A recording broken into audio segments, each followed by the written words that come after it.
quiero compartir una palabra sobre esta verdad con una implicancia muy importante en este tiempo, ya que por razones que no alcanzamos a entender, se ha perdido un poco el sentido de esta palabra que te acabo de mencionar. Él regresa pronto. Nos estamos refiriendo a Jesucristo, no estamos hablando de algún dirigente, ni estamos hablando de algún personaje deportivo, sino del retorno visible, glorioso de nuestro Señor Jesucristo. Y yo quiero que me acompañes en la lectura de la palabra del Señor, allí en el libro de la primera carta de Tesalonicenses, capítulo 5, versos 1 al 11. Porque lo que vamos a hacer al concluir nuestra reunión, al celebrar la Cena del Señor, también tiene un punto de referencia en lo que tiene que ver con este tema de que Él regresa pronto. La Escritura dice en 1 Tesalonicenses 5, versos 1 al 11, pero acerca de los tiempos y de las ocasiones no tenéis necesidad, hermanos, de que yo os escriba, porque vosotros sabéis perfectamente que el día del Señor vendrá así como ladrón en la noche, que cuando digan paz y seguridad, entonces vendrá sobre ellos destrucción repentina, como los dolores a la mujer encinta, y no escaparán. Mas vosotros, hermanos, no estáis en tinieblas, para que aquel día os sorprenda como ladrón. Porque todos vosotros sois hijos de luz e hijos del día, no somos de la noche ni de las tinieblas. Por tanto, no durmamos como los demás, sino velemos y seamos sobrios. Pues los que duermen, de noche duermen, y los que se embriagan, de noche se embriagan. Pero nosotros que somos del día, seamos sobrios, habiéndonos vestido con la coraza de fe y de amor y con la esperanza de salvación como yelmo. Porque no nos ha puesto Dios para ira, sino para alcanzar salvación por medio de nuestro Señor Jesucristo, quien murió por nosotros para que ya sea que velemos o que durmamos, vivamos juntamente con Él. Por lo cual, animaos unos a otros y edificaos unos a otros, así como lo hacéis. En la última parte del año 1977, en nuestro país, en la Argentina, se creó una expectativa impresionante acerca de un evento que se iba a producir al año siguiente, o sea, en el año 1978. Los que tenemos algunos años y agudizamos un poco la memoria, casi estoy seguro de que saben de qué evento le estamos hablando. El Mundial de Fútbol que se desarrolló en nuestro país desde el 1 al 26 de junio del año 1978. Los medios de comunicación, en aquel momento monopolizados por el gobierno militar, toda la influencia de la prensa, los comentarios, preparaban a la sociedad para ese evento. Mi abuela Julia, una vasca que había llegado en la década del 10 a la Argentina, interpretó de una manera tan extraña el Mundial que pensaba que cuando llegara el Mundial iban a invadir las casas de las personas, iban a venir gente y que iban a copar las casas, los departamentos, y ella estaba muy angustiada porque creía que el Mundial del 78 era un evento de tipo escatológico, o sea, que tenía que ver con lo que ella desde jovencita había aprendido una vez que se entregó al Señor, como el segundo retorno de Jesucristo. Nosotros que éramos más jóvenes tratábamos de convencer a la abuela Julia de que se quede tranquilo, que no iba a pasar nada, que iban a venir extranjeros, sí, pero que no iba a haber invasión. Pero lo concreto es que ella programó su mente, de manera equivocada, por supuesto, en esa dirección, para un evento Querido, querida, yo te quiero hablar de un evento que se viene. No es un recital, no es una noche de celebración, tampoco es la celebración de un mundial, ni otro tipo de evento de estas características. Estoy hablando precisamente del evento que cualquier cristiano nacido de nuevo debe esperar con decisión, con santa ansiedad, con amor, con determinación, como lo es precisamente el regreso de nuestro Señor Jesucristo. De acuerdo a la palabra de Dios, este evento es un evento absolutamente cierto, puntual, inminente y repentino. Y me gustaría que repitamos, vamos de vuelta al punto número 1, sin ansiedad. Señor viene, pero por un rato se demora. Que leamos esto juntos. Un evento cierto, puntual, inminente y repentino. De vuelta, un evento cierto, puntual, inminente y repentino. Querido, querida, es necesario que entendamos estas 4 palabras que están allí. Vamos a dejar el título de este primer punto allí. La segunda venida del Señor es un evento cierto. Todo lo que se ha profetizado hasta ahora se ha cumplido, y lo que todavía no se cumplió, estamos en condiciones de afirmar que se cumplirá.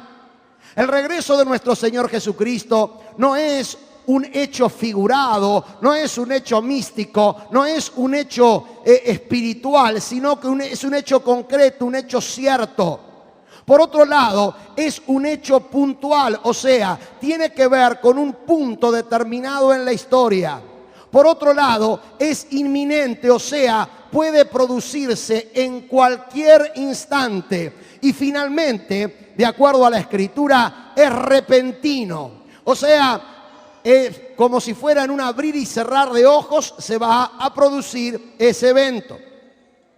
Es necesario que entendamos que la carta que el apóstol Pablo le escribe a los tesalonicenses es la primera carta que escribe este apóstol. O sea, la primera carta que escribió Pablo fue a la iglesia en Tesalónica. De acuerdo a Hechos de los Apóstoles, Pablo estuvo 3 semanas en Tesalónica enseñando la palabra en 3 días de reposo, y desde el principio impartió a los creyentes de Tesalónica la enseñanza de la segunda venida del Señor. Cada capítulo de Primera de Tesalonicenses tiene relación a la segunda venida del Señor. De acuerdo a esta palabra, la venida del Señor es un hecho inminente y repentino. Y ocurre una curiosidad bíblica que es muy difícil que dejemos pasar de lado, que la frase como ladrón o como ladrón en la noche se repite en labios de Jesús, en labios de Pablo y en labios de Pedro. O sea, que hay una particular forma de enfatizar en el hecho inminente y preventivo. La frase como ladrón en la noche implica la actitud, podríamos decir, sigilosa, la actitud sorpresiva, la actitud de alguien que por sus actos deshonrosos o por sus actos inmorales no puede avisar que va a hacer lo que va a hacer. Ese sentido de como ladrón en la noche lo expresan tanto Jesús como Pablo como Pedro, para que podamos captar que la venida del Señor, escucha bien esto, por favor, se puede dar en cuestión de segundos si el Señor así lo predispusiera. Vos tenés que tener mucho cuidado con lo que escuchás, especialmente por la televisión cristiana y todo lo demás, hablando de que todavía falta. Tener mucho cuidado. Porque una de las estrategias del enemigo es precisamente, y después vamos a hablar de esto, que haya un estado de relajamiento en el pueblo de Dios, de tal manera, de tal forma, que crea que esta es una doctrina, sí, bíblica, pero no tan importante. Cuidado. Uno de los integrantes del equipo del doctor Billy Graham en los Estados Unidos fue un hombre que visitó por más de 100 veces Jerusalén y toda la zona bíblica o la zona de Judea.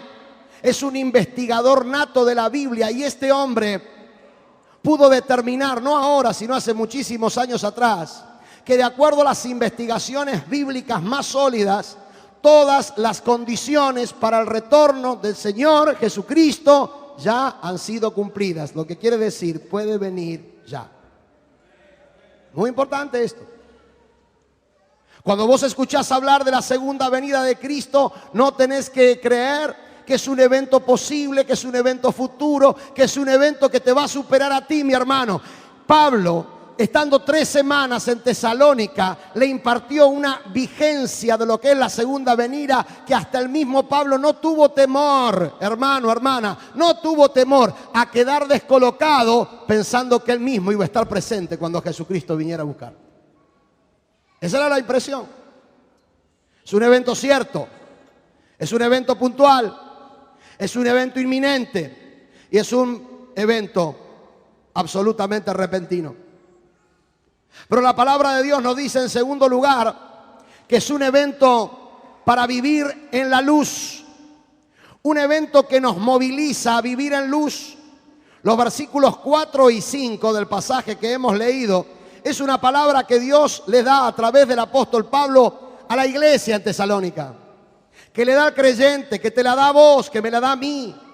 Dice: mas vosotros, hermanos, no estáis en tinieblas para que aquel día os sorprenda como ladrón. La frase ladrón en la noche se refiere a aquellos que están distraídos, aquellos que no están en la luz, aquellos que no toman en serio el mensaje del evangelio, aquellos que no comparten el desarrollo de la fe, aquellos que de alguna manera se encuentran en ese tipo de situación. Pero a los creyentes ese día es un día donde no lo va a tomar de sorpresa. No somos de la noche ni de las tinieblas. Y el versículo 6 lo recontrafirma. Por tanto, no durmamos como los demás, sino velemos y seamos sobrios. Un evento para vivir en la luz. Ahora, ¿qué es vivir en luz? Es estar expuestos a la luz. El versículo 5 dice que nuestra identidad es la luz. La luz en contraposición con las tinieblas que simbolizan la oscuridad, el pecado, la maldad, la trampa, la mentira. La segunda venida del Señor nos moviliza a poder vivir en la luz, para no postergar ni dilatar ninguna decisión de limpieza interior, ya que en cualquier momento puede venir el Señor o llevarnos a su presencia. Y aquí voy a empezar a decir algunas cosas que no son simpáticas, porque no busco tu favor, busco ser fiel a Dios.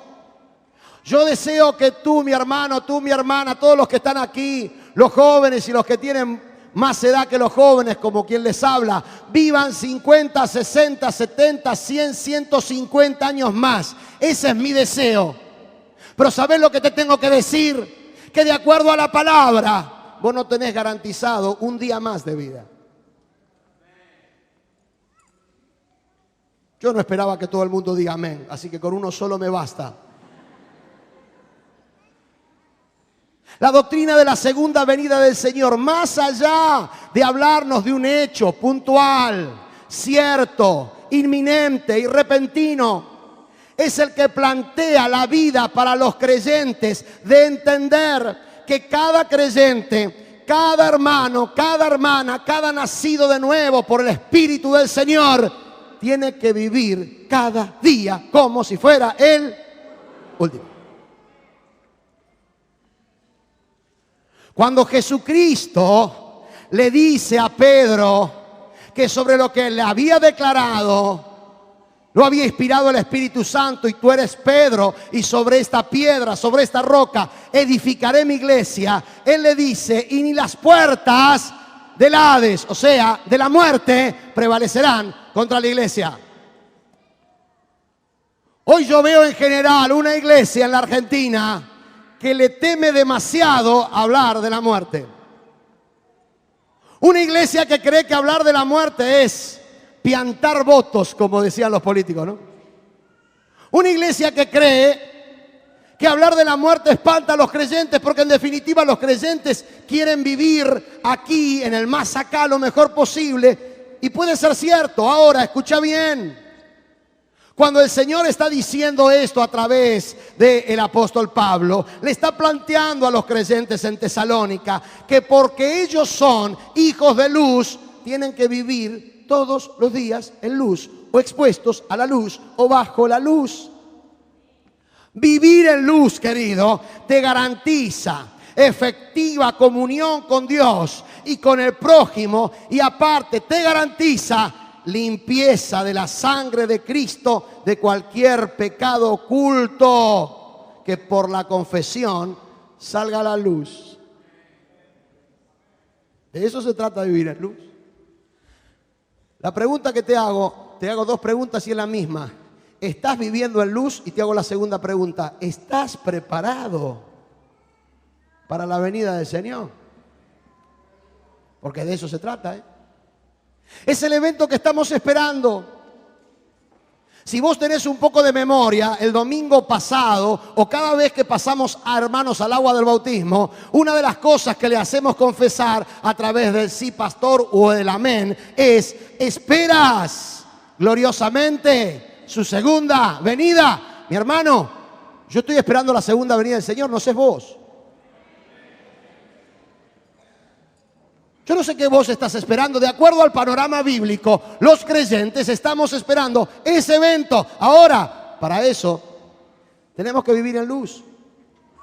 San Juan dice claramente, el Evangelio según San Juan dice, la carta de Juan a través de Juan el Evangelista, dice en San Juan 1:7, pero si andamos en luz como Él está en luz, tenemos comunión unos con otros. Y la sangre de Jesucristo nos limpia de todo pecado. Hermano, hermana, cuando hay un problema en la comunión de un hermano con otro, no busques en otra cosa que no sea en esto. Ahora, como vos ni yo tenemos facultad de juzgar al hermano, decimos, no sé qué pasa, pero cuando falta comunión, yo con una persona que vive en oscuridad, que vive en inmundicia, que vive en maldad, le puedo dar la mano, puedo saludarlo, hasta puedo compartir el trabajo, pero lo que no puedo tener, de acuerdo a la Biblia, ¿sabe lo que es? Comunión. La Biblia dice que si andamos en luz podemos tener comunión.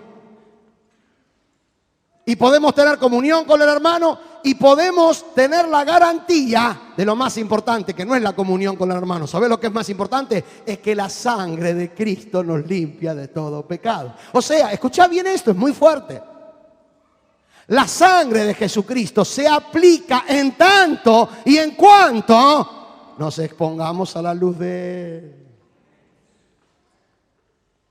Si esto no queda claro, 2 versículos después queda más claro todavía, en el versículo 9 del capítulo 1, cuando dice, si confesamos nuestros pecados, Él es fiel para perdonar nuestros pecados, Él es fiel y justo para perdonar nuestros pecados y limpiarnos de toda maldad. Juan sabía perfectamente bien que aún un creyente, un nacido de nuevo, alguien que se operó el milagro del nuevo nacimiento, podía vivir una circunstancia de no estar en luz. ¿Cuál es la solución que les da a aquellos que no están en luz? Confesar. Es la manera de exponerse a la luz. Cuando la luz se prende, empiezan a verse las cosas. Cuando hay oscuridad, vos no determinas nada. Tu casa puede estar muy sucia, pero con la oscuridad nadie lo va a notar. Pero cuando agarrás y abrís la persiana o prendés las luces, un montón de cosas se ponen en evidencia. ¿Por qué? Porque todo está expuesto bajo la luz. Hermano, hermana, la pregunta que te hago, si hoy viene el Señor a buscarte, ¿estás en un nivel de luz como para que realmente tengas esa convicción y esa seguridad que está todo bien? Cuidado. La Biblia nos habla de esto. Le dice a los creyentes en Tesalónica de que ellos tenían una identidad como luz. Pero no solamente eso. En tercer lugar, la venida del Señor es un evento para vivir despiertos. Para que tengamos una actitud de estar despiertos espiritualmente. Los versos 6 al 9 así lo afirman. Por tanto, no durmamos. Decirle que tenés al lado, no durmamos. Y de paso despertá más de uno que veo con espíritu de intercesión trucho terrible. No durmamos como los demás, sino velemos y seamos sobrios. Pues los que duermen, de noche duermen, y los que se embriagan, de noche se embriagan. Pero nosotros que somos del día, seamos sobrios, habiéndonos vestido con la coraza de fe y de amor y con la esperanza de salvación como yelmo. Porque no nos ha puesto Dios para ira, sino para alcanzar la salvación por medio de nuestro Señor Jesucristo. Es un evento para vivir despiertos. Es un evento para estar despiertos espiritualmente, concentrados en la segunda venida. Sí, mi hermano, concentrados en la segunda venida. Las palabras de Jesús allí en Mateo 26:41, cuando estaba precisamente orando en el Getsemaní, es ese lugar tan hermoso. Allí Jesús, ¿qué está haciendo? Está orando por lo que él iba a enfrentar. Y le dice a los discípulos, velad y orad para que no entréis en tentación. Y mirá lo que viene ahora. El espíritu a la verdad está dispuesto, pero la carne es débil. Hace poco lo escuchaba el pastor Daniel González sobre este versículo dando una enseñanza extraordinaria. La mayoría de los creyentes se concentran en el espíritu, no hay problema en el espíritu. El espíritu siempre está dispuesto a velar y orar. Nunca dice el Señor que el problema es el espíritu. ¿Dónde está el problema? La carne es lo que hay que crucificar. No ores al Señor diciendo, Señor, dame de tu espíritu. No. Crucifica la carne y ya tenés medio camino resuelto. Ahí está el inconveniente. La carne tiene debilidad para lo espiritual. Lo dice la Escritura. Y es esa carne la que hay que crucificar. Por eso, velad y orad. Estar despiertos. El problema no está en el espíritu. El problema está en la carne. Porque la carne, escuchá hermano, por favor, determina un estado de somnolencia en el mundo espiritual. Determina un estado narcotizante que hace que estés espiritualmente dormido. En el año 2006, estaba un poco pasado de vueltas y había venido de una situación en una de las iglesias de nuestra red y estaba muy pasado de vuelta, estaba muy estresado, estaba muy cansado. Y bajo supervisión médica por primera vez en mi vida, me tomé una de esas pastillitas para poder dormir, lo confieso. Fueron 2 veces este pecado, para los que ya me van a estar pegando por esto, 2 veces. Así me pegan tranquilo, sin impunidad. Ahora, la primera vez que tomé una de estas pastillitas, dormí desde un domingo a las 6:30 de la tarde hasta el otro día a las 11 de la mañana. Cuando me desperté dije, ¡wow! ¡Qué maravilla! Estaba bárbaro. Pero como me habían dicho que me quede, que descanse, que repose, tuve mi devocional, leí la Biblia, le di gracias a Dios por esa noche de sueño maravilloso. Y después de comer dije, si esto ya dio resultado, me tomo otra para la siesta.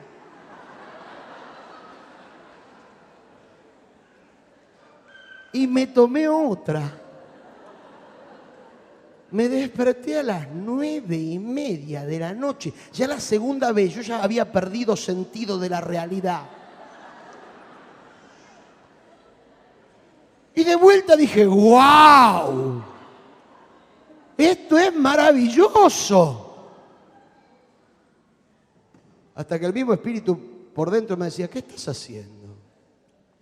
Te estás narcotizando. Porque el organismo físicamente estaba a contramano. Ahora, un tiempo después, el Espíritu me reveló cómo se maneja la narcotización espiritual en la iglesia de Jesucristo.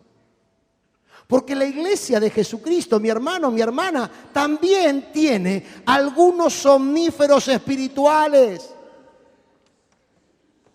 Por eso el Señor nos llama a estar despiertos.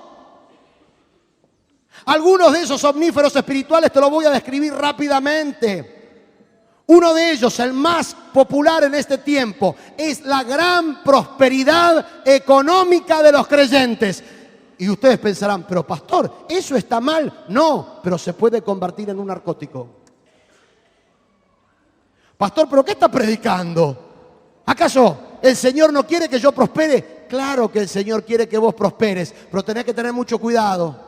Cuando la prosperidad opera como un narcótico y ya espiritualmente no te sensibiliza nada, espiritualmente no te da dolor y no se te caen lágrimas por los pibes que mueren por la drogadicción en la Argentina, estás en un problema serio. Es un narcótico, cuidado. Otro narcótico, el énfasis teológico solo en el más acá. Cuando yo era pibe, hermano, no hace tanto tiempo atrás, no había un mes que no se predicara sobre que el Señor vuelve. ¿Me querés decir hoy dónde se predica que el Señor vuelve? ¿Por qué? Porque el énfasis está en el más acá. 10 pasos para vivir con éxito, la bendición de Dios para tu vida. Cómo tratar bien a tu suegra, cómo hacer esto, cómo lo otro. Todo acá, todo acá, todo acá, todo acá, todo acá, todo acá. Parece que el Señor no vuelve, que se anuló la doctrina de la segunda venida. ¿Sabés por qué? Por un extremo pendular. Durante mucho tiempo no se le decía nada a los creyentes de cómo vivir en el más acá. Un día alguien rompió la piñata y dijo, se acabó, vamos a enseñarles cómo vivir en el más acá. Horas y horas de entrenamiento para el más acá, para el más acá, para el más acá. Pero cuando hay demasiado énfasis en el más acá y lo que es peor, la búsqueda del placer egoísta de los creyentes en el más acá, estás en un estado de narcótico, como la pastillita que me tomé hace 10 años. Objetivos ministeriales humanistas y pasajeros. Creer que la iglesia está para hacer lo mismo que hace el mundo, pero con un barniz cristiano, como para más o menos disimular nuestro llamamiento. Cuidado. Relajamiento conceptual. Esto se está predicando en muchos púlpitos. Todavía falta. Todavía falta. Para la venida del Señor, todavía falta. Hay otras cosas antes, todavía falta, y empiezan a buscar y sacar de contexto versículos bíblicos. Por otro lado, hermano, hermana, chocolate por la noticia. Ustedes saben que muchas de las sectas actuales se formaron por énfasis equivocado sobre la segunda venida del Señor. Pero algunos dicen todavía falta. El otro, narcótico, exagerado profesionalismo de la iglesia. ¡Wow! ¿Qué será lo que quiere decir, pastor? Te lo voy a decir concretamente. Cuando ya crees que la iglesia solamente tiene que funcionar en base a ciertos dones profesionales, yo quiero decirte que la iglesia opera con todo el cuerpo de Cristo en funcionamiento, con todos los hermanos, el sacerdocio de todo creyente. Y no es necesario de que vos tengas un salario o un sueldo reconocido por la iglesia para servir al Señor. Lo tenés que entender, lo tenés que captar. Cuidado con el narcótico.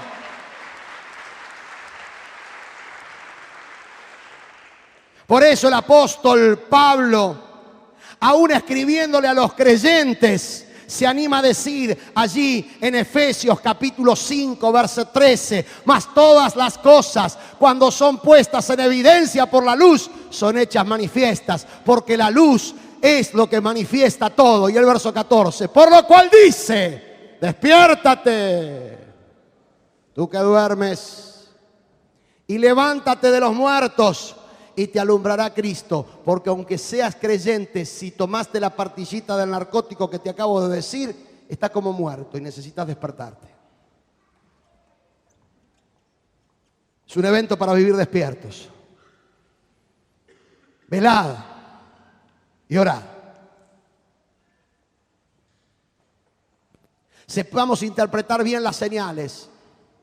Te vuelvo a repetir. Todas las señales que vemos son señales concretas que Jesús ya dijo, por lo cual sigo creyendo, lo predico, lo declaro, está siendo grabado. El Señor puede venir, si Él quisiera, en 5 minutos más.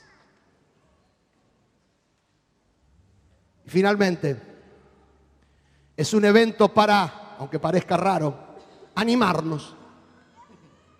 ¿Sí? Sí, para animarnos. En pocos versículos Pablo insta 2 veces al ánimo de los creyentes. En el capítulo 4, que no lo leímos, pero que lo podés leer en tu casa, Pablo explica sencillamente cómo va a ser el proceso en el cual el Señor venga a buscar a su iglesia. Trompeta de Dios, voz de mando, voz de arcángel, los muertos en Cristo resucitarán primero y todo lo que vos ves allí. Y dice en el versículo 18, por tanto, animaos y alentaos con estas palabras. Y en el capítulo 5, verso 11, vuelve a decir lo mismo. Anímense unos a otros, edifíquense unos a otros, así como lo hacéis. La doctrina de la segunda venida, hermano, no asusta a los verdaderos creyentes, sino que los anima y los edifica. ¡Aleluya! ¡Aleluya!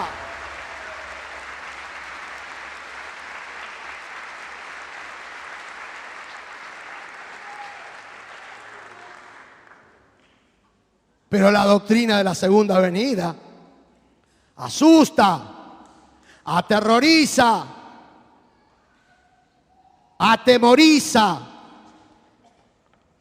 y preocupa denodadamente. ¿A quiénes? 1, a los falsos creyentes. 2, a los que no están seguros de su salvación. 3, a los que viven engañados con el pecado. 4, a los incrédulos. 5, a los que han decidido vivir en tinieblas. 6, a los que con dinero han intentado comprar favores de Dios. 7, a los apóstatas que han negado la fe de Cristo y a los que se burlan de su segunda venida. Por eso Pedro dice en su carta, segunda carta, esto, porque vendrán burladores que le van a decir, ¿dónde está la promesa de su advenimiento? Si las cosas están como siempre. Y es allí donde el mismo apóstol Pedro dice, porque el Señor no retarda su promesa como algunos la tienen por tardanza, sino que porque es rico en misericordia y desea que todos se salven y procedan al arrepentimiento. Siempre que llego a este tema y a este punto me gusta preguntar, hacer un test rápido. ¿Qué hubiera pasado con vos si el Señor hubiera venido hace 10 años? Y hace 5, y hace 30, ya lo voy a entrar a preocupar a otros. Y hace 40, y hace 100, y nosotros estaríamos acá. No es tardanza. Cuidado con los burladores.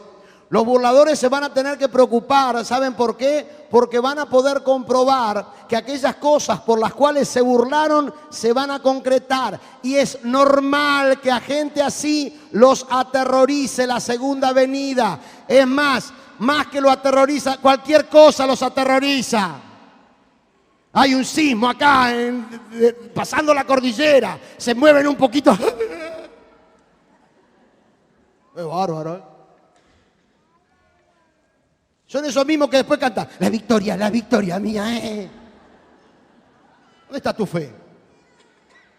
No, sentimos el terremoto acá y... ¿cuál es el problema? El apóstol Pablo lo explicó con palabras sencillas, escribiéndole a los filipenses, y ojalá que volvamos a tener una generación de creyentes así. ¿Sabes lo que dice Pablo? Para mí el vivir no es la doctrina. Para mí el vivir no es la iglesia. Para mí el vivir no es el ministerio. Para mí el vivir se llama Cristo. Y el morir, ganancia. Por eso es lindo ir a los velatorios de creyentes. Sí, porque ustedes lo saben, pero uno tiene que ir a todos lados. Y cuando ves un velatorio de creyentes, sí, está el dolor de la partida, pero cómo se respira. ¡Wow! Y se canta y los incrédulos no entienden nada. Me están cantando. Respete, no. ¿Qué tiene que ver con el respeto? Claro. ¿Por qué? Porque sabemos. Sabemos bien. Y Pablo dice, por un lado quiero irme a vivir con Cristo, pero por otro lado quiero estar con ustedes para impartirle algo más. Porque vivir con Cristo es mucho mejor. ¿Sabes una cosa? Pablo no le preocupaban los terremotos. Estaba ahí en Filipos. Se produce un terremoto y cuando lo ve a este ñato que se quería matar, Pablo dice, che, pará, no te mates. Estamos todos acá, no se fue nadie. ¿Cómo están todos? Están todos milagros, no se fue nadie. Le gustaba tanto la cárcel que, qué sé yo, lo que tendría. Filipos, aire acondicionado, servicio a puerta, qué sé yo. Estaban ahí. Pero Pablo, ¿qué hace? Le dice claramente, cree en el Señor Jesucristo y serás salvo, tú y tu casa. No le preocupaban los terremotos. No le preocupaba el cambio de gobierno. Ahora hay gente que ya parece que el 25 es el apocalipsis, no es el 10 de diciembre. Y tener que escuchar a gente que canta, victoria, la victoria, ¿qué pasará después del 10? Yo ya te dije que si el Señor no viene antes, después del 10, va a ser 11. Yo ya te lo dije. No me digas que no te lo dije.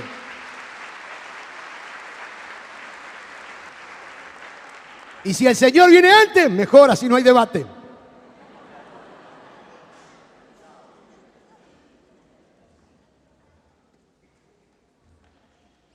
Los redimidos por la sangre de Cristo, y con esto voy concluyendo, aman y esperan su segunda venida.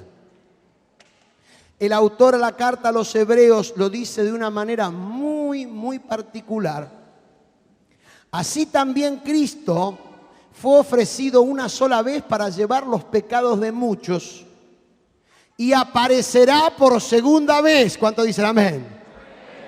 Sin relación con el pecado. Miren lo que viene ahora, la frase que viene ahora a mí me dio vuelta. Para salvar a los que le esperan.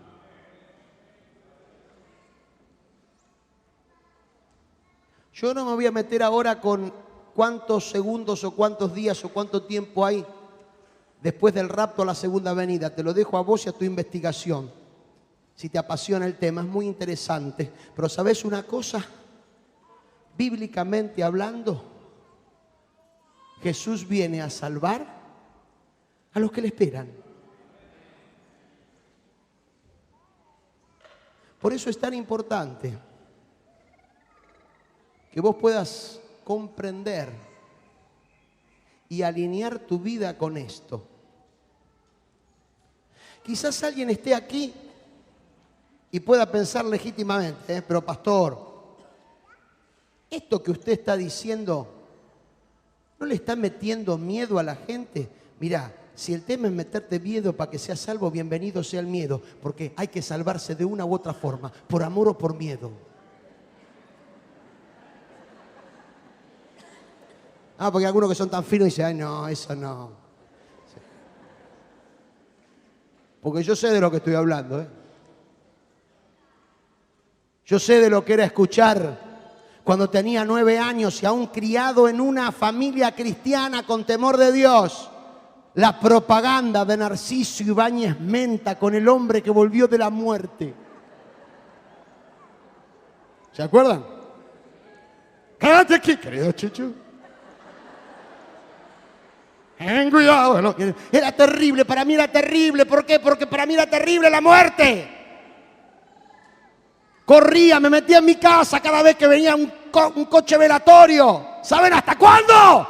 Hasta el día que entendí que Cristo murió por mis pecados y me preparó un lugar en el cielo para vivir con Él. No me importa morir. ¡Aleluya!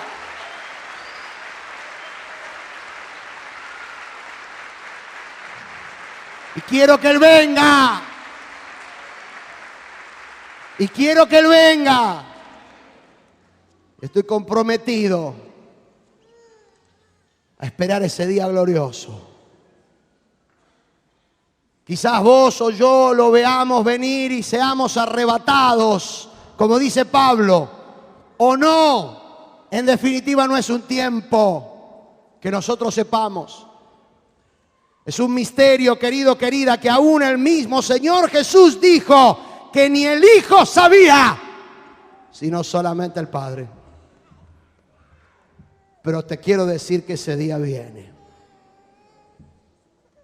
Y vos tenés que vivir en este mundo, tengas 14, 20, 50 o 70 o 90 años biológicos, cada día de tu vida como si fuera el último.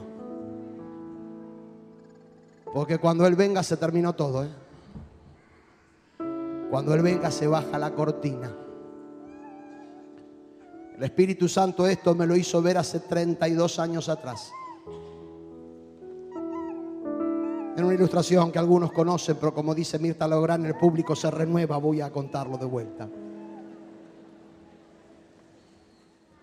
Era un sábado a las 12 del mediodía. Era un día, una mañana un poco relajada, a la tarde teníamos actividad en la iglesia. Y había llegado a la zona del seminario unos comerciantes coreanos. No chinos como ahora, coreanos eran ellos. Y justo le digo a Nelly, bueno, vamos a comprar, necesitábamos una cosa. Y yo, bueno, anda para comprar, y fui y llegué al negocio. Cuando llego al negocio de los coreanos, ahí en la avenida Rivadavia, en Floresta, estaba la cortina abajo. ¿Y qué hago yo? Creerme que porque yo era el argentino nativo tenía algo de derecho para decir. Entonces le digo al empleado, mira, yo necesito algunas cosas. Y el coreanito me dice, ya cerró, ya cerró. Entonces le dije, dame con el dueño. Así, bien imperativo, dame con el dueño. Y viene el dueño, un coreano más grande. Como todos los coreanos, son todos iguales, ¿vieron? Mire, yo ya sé que cerró, pero son 2 o 3 cositas. Y él me dice, ya cerró, pero escúcheme, ¿no me está entendiendo? Son 2 o 3 cositas que necesito, ya cerró, ya cerró. Y mientras más le hablaba, más decía, ya cerró, ya cerró. Y ahí hubo un límite que yo digo, si yo sigo, se me va a salir la cadena de tal manera. Entonces agarré la bolsa y masticando bronca empecé a caminar por la avenida Rivadavia. Y lo primero que surgió de mí eran esos espíritus nacionalistas, discriminatorios. Y yo pensaba, coreano muerto, así pensaba, coreano muerto de hambre. Te venís a matar el hambre acá y me cerraste, caminando, tratando de buscar otro lugar que estuviera abierto. Pero cuando se me pasó un poco esa bronca, oí claramente al Señor diciéndome, ¿viste lo que te pasó? Así va a ser en mi segunda venida. Y yo no sé si van a ser ángeles coreanos o no, pero muchos van a querer entrar y los ángeles van a decir, ya cerró, ya cerró, ya cerró, ya cerró, ya cerró, ya cerró, ya cerró. Pero hoy todavía las persianas de la gracia no se bajaron. Pero hoy, querido, querida, si estás aquí en este lugar y no estás preparado, el Señor quiere, por su gracia, hacerte ver la necesidad que tenés de un encuentro con Él. Porque te guste o no te guste, lo entiendas, no lo entiendas, lo creas o no lo creas, el Señor regresa pronto. Viene pronto. Y cuando Él venga, nos vamos a presentar delante de Él. Y a partir del recuerdo vivificante de saber de que hemos pasado por la fe en esa cruz de Cristo, nosotros vamos a poder tener esa garantía. Yo te quiero invitar a que te sumes a aquellos que aman su venida y que no tienen problema de creerlo y de practicarlo. Yo te invito a que te sumes a aquellos que le dicen: Señor, aquí está mi vida. Sí, tengo planes, tengo objetivos.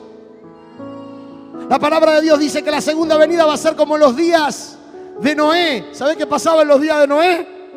La gente se casaba, compraba y vendía. Como ahora. Yo conozco gente sobrenatural que se quiere casar. ¿Está mal hacerlo? No, no es pecado. ¿Está mal comprar o vender? No. Pero el Señor en medio de ese cuadro va a venir. Él te está invitando no a que no hagas planes, no a que no te proyectes, no a que no tengas, pero entendé bien, todo lo que vos y yo podemos planificar es más que relativo a la hora cuando el Señor venga a buscarte. Porque Él viene. ¿Lo entiendas o no? Él viene y te llama a estar despierto. Él viene y te llama para que andes en luz. Si tenés que abandonar un pecado, abandonalo ya, porque Él viene, Él viene, Él viene. Es una oportunidad que te está dando. ¿Por qué? Porque Él te ama con amor eterno. Por eso Él quiere que te animes y te edifiques con estas palabras. No pretendas que un mundo que no cree capte esto de la segunda venida. No creas que un mundo que apenas tiembla una lamparita empiezan a cacarearse, por no decir otra cosa inconveniente. Entienda esto. Pero vos estás en la luz y lo tenés que entender. Lo tenés que entender amando al Señor con todo tu corazón, con todo tu ser, con toda tu alma. Y esperando su gloriosa venida. Porque pronto viene el Señor a buscarte. Y te va a dar una corona, que es el símbolo del reconocimiento a que le has creído y has esperado en Él. Pueblo